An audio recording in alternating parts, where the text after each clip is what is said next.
Hi, everyone. Welcome to today's Hyperight Data Talks. I'm here with Divya Panicker Olofsson, who is Head of Data Analytics and AI at Oriola.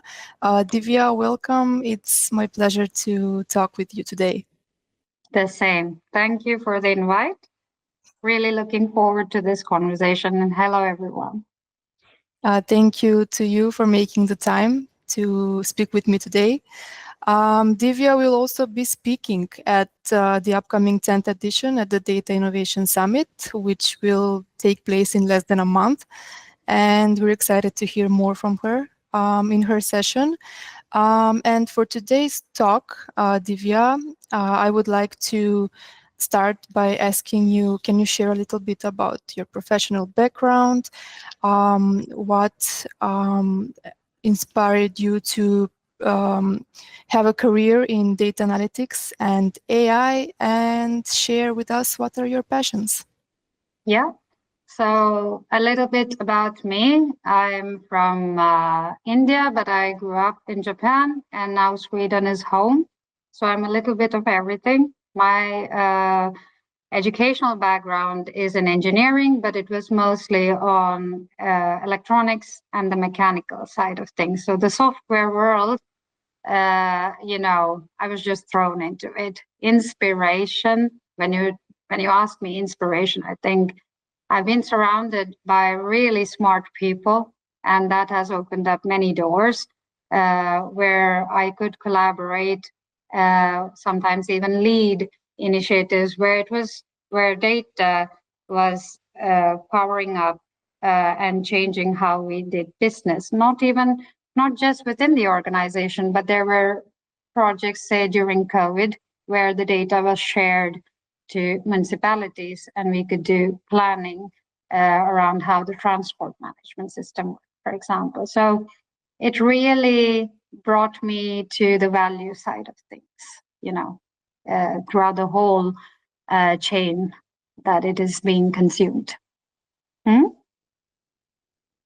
So smart people is the key ingredient, I would say, to the inspiration. Thank you for that introduction. I would like to ask you next regarding your role at Oriola. You are leading efforts around data, strategy, and AI innovation. How do you balance these elements while ensuring patient health and drug safety, which should be a top priority in this field?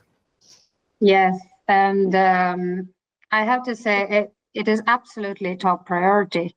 There is no compromise when it comes to data quality. So it is also very intensive when it comes to people, but domain knowledge, but also from a cost perspective.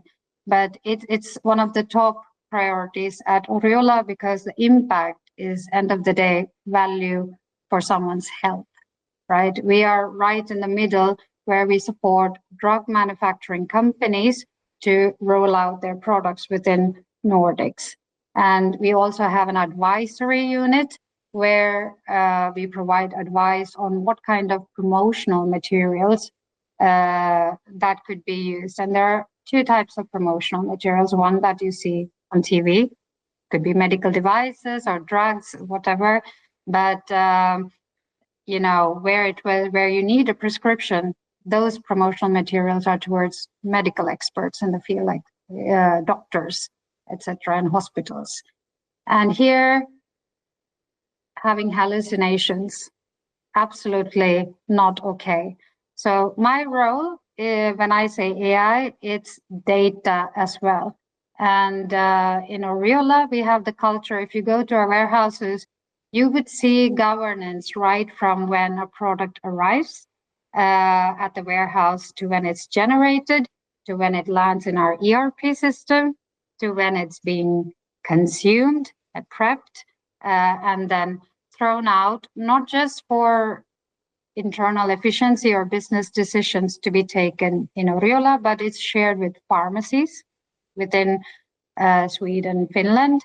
I mean, we have operations more than 50% of the pharmacies in the Nordics. So, and then with drug manufacturers to give them advice if there are any adverse reactions, clinical trials. So I would say the whole company is very much involved in this journey of data and AI.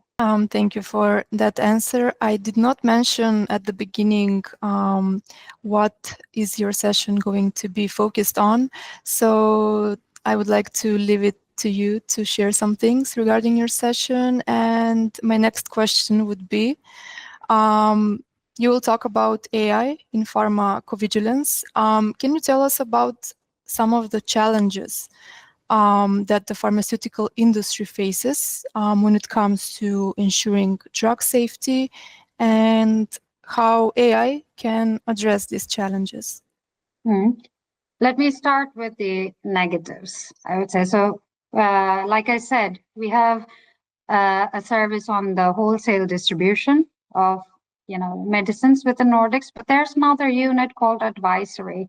They are medical experts, and some of the work that we do is clinical trials, whether it's translations, and it sounds very simple, but this case that I'm about to tell you is not what happened at Oriola. It's one of our peers, and say there's a medical expert using an AI embedded software to create a transcript of the symptoms that you are facing. And what happened is that the person with the illness said, yeah, I have fever, I have pain, and a couple of other symptoms. But when the summary was asked, then the AI embedded software added some more symptoms that was never discussed in the conversation. This is very, very, it has a very critical impact on the diagnosis that would be provided. So that's why human in the loop is absolutely critical, no matter what we build. And our AI lead is not me, it's the advisory business lead who knows the ins and outs of the regulatory world that we are in. So if we start calculating returns on investment that we are going to put, even 1 hour is not just 1 hour we're talking about, it is about someone's life if the diagnosis goes inaccurate. So we are at a stage that we don't want to go fully autonomous. We will have absolutely human in the loop. So that's the negative aspects of things, or I don't want to call it negative, but we have to be very conscious about these things. The positive aspects is that means that these medical experts we have within our company, they have time to be able to provide more services. And we are in a stage where the coming years, it's an aging population in Sweden. So we all saw what happened during COVID, right? So having more expertise on the table is highly valuable from that perspective. So I'm going to talk about multiple of angles and layers to this. I don't think I can cover everything right now. Yes, of course. We look forward to your summit, and this is just a sneak peek, so we don't actually want to hear everything right now. My next question would be quite the opposite.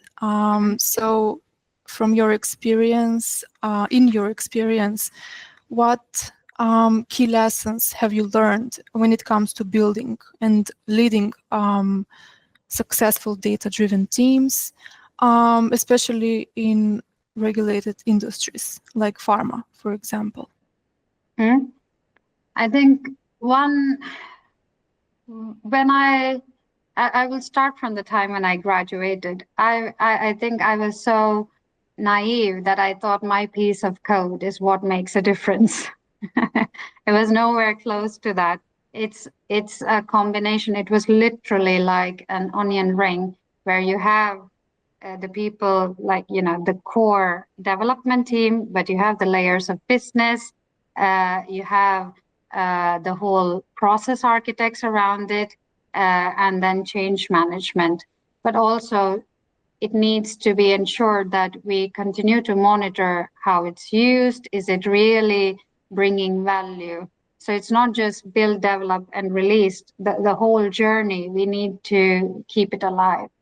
I think that, so the data team is not only the core team, it's the cross-functional aspects of things. And in my initiatives that I've led, it's even cross-company sometimes. So the data team would be the drug manufacturers, us in the middle, and the teams within the pharmacy chains that are out there.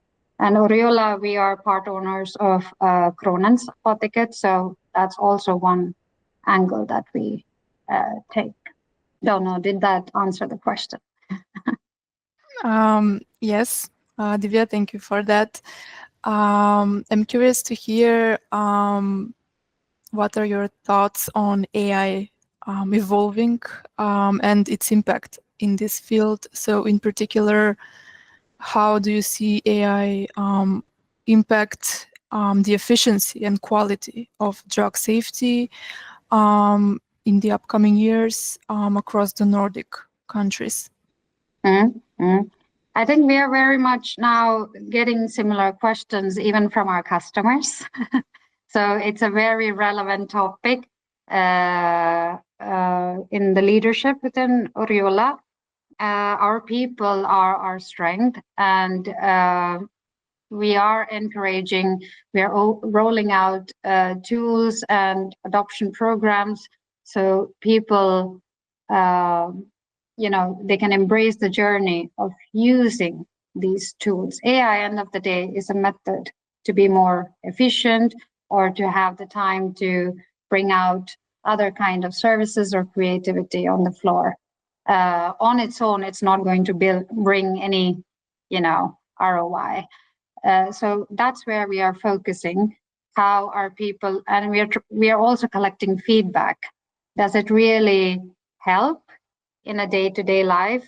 Where can we improve? So the whole program has been rolled out. Now in the coming quarters, we will focus on getting iterations of feedback from the employees within Oriola.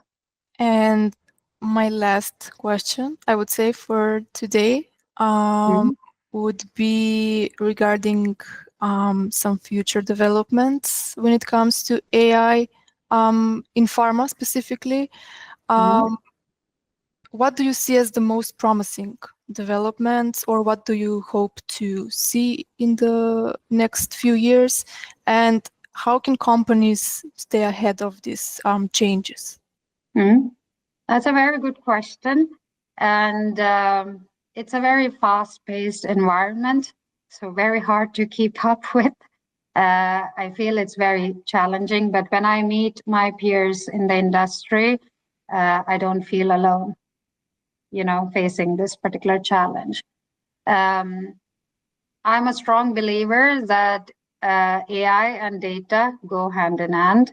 And I'm also a strong believer where businesses need to collaborate with each other. Very lucky that I'm in Oriola, where I have that opportunity. And we are discussing with our customers how we could share data for the common good. So we have a reliable AI solution. So if it is our data, whether it's the drug manufacturers, whether it's the pharmacy chains, also about what's happening in the geopolitical situation. An example I can give is from July to November, we had a situation where around 20,000 containers in the ships, that arrived to Central Europe, they had to choose another route around Africa because of certain, situations that were happening. What it means is that we had a sudden influx of all these products in our warehouses. But on yours level, Jana, and my level, like what happened is that I went to the pharmacy to buy an inhaler for my son, and it was out of stock. And it was 3 other kids in the Förskola who had the same need. And this is where AI, data, it needs to play together. So irrespective of what new models come out there, and what pace I have to keep, I absolutely need to have a 360-degree view on the data. So history is not enough. It's about what's happening in the world, I would say. Yeah, so that's how I look at things. Of course, there are people who look at it differently, but this is just my view. Yes, and the point that you said, companies are using the opportunity to collaborate, and also individuals. I think that conferences and summits are the place to do that, or at least try to do that. So it's going to be really great to see how people talk to each other at the summit and share experiences. And I look forward to that. Thank you, Divya, for today's talk. I invite everyone who is listening to attend to Divya's session at the summit and approach her and start a conversation around data topics. Thank you, Divya, again for today's time, and I hope to see you in Stockholm. The same. Looking forward.